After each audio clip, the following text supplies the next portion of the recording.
Hey guys, welcome back to Classic G Body Garage. Still out here working on the 2001 Pontiac Grand Am, and I just finished up putting the engine back together, handling the intake manifold gasket replacement because this one was leaking like the majority of them do. If you guys want to check out the other videos in this series, I basically just did a lessons learned or tips and tricks on this particular job. I don't go through the entire job step by step. I just basically go through the things that I learned as I had it apart.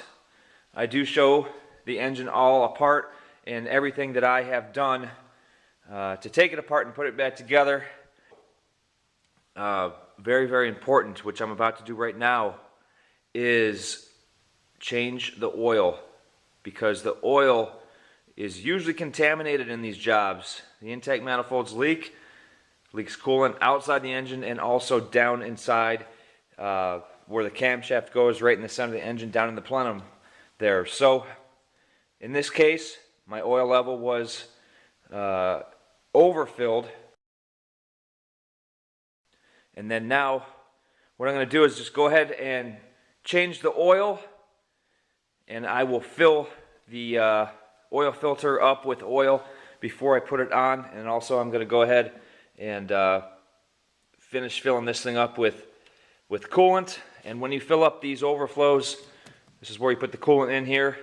There is a bleeder valve right here, which you're going to want to loosen up as you fill up the coolant. And what that does is let air out of the system. And you'll need to do that, because if you don't do that, you'll get an air pocket within the system, and then you might get an overheating situation, or your engine will fluctuate in temperature.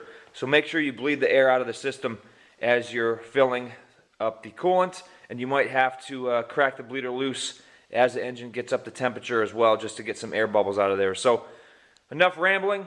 Let me go ahead and change the oil, finish topping off the coolant, and then I'll go ahead and fire this thing up, and we'll see how it runs for the first time. All right, let's see how much water is in this oil. We should be able to see it come out first.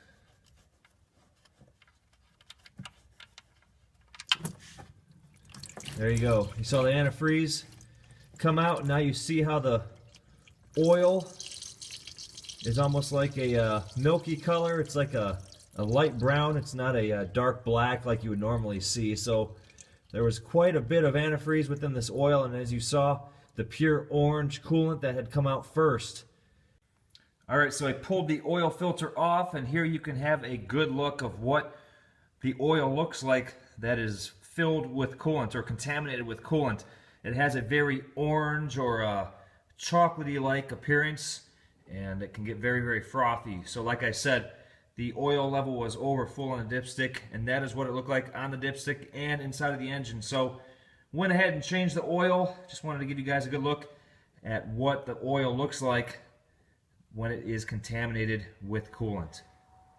Okay, I got the oil changed, and I went ahead and filled the oil filter full of oil before I put it on, because I wanted to make sure that the engine had proper oil circulation when I started it. And also, in addition to that, I went ahead and unplugged the 3 plugs on the coil, turned the key, cranked it over for about 5 or 10 seconds to get that oil flowing, because as you saw, the oil was filled with coolant and things are awfully watered down inside that motor. So I wanted to make sure everything was primed up and ready to go when I turned the key. So got it all back together.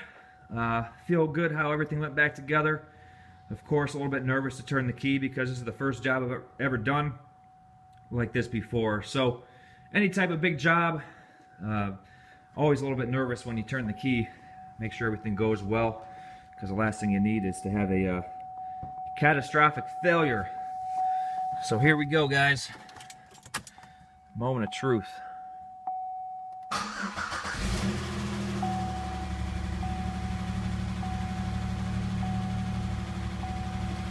Well, we got oil pressure. Lifters are making noise. Hopefully those will quiet down.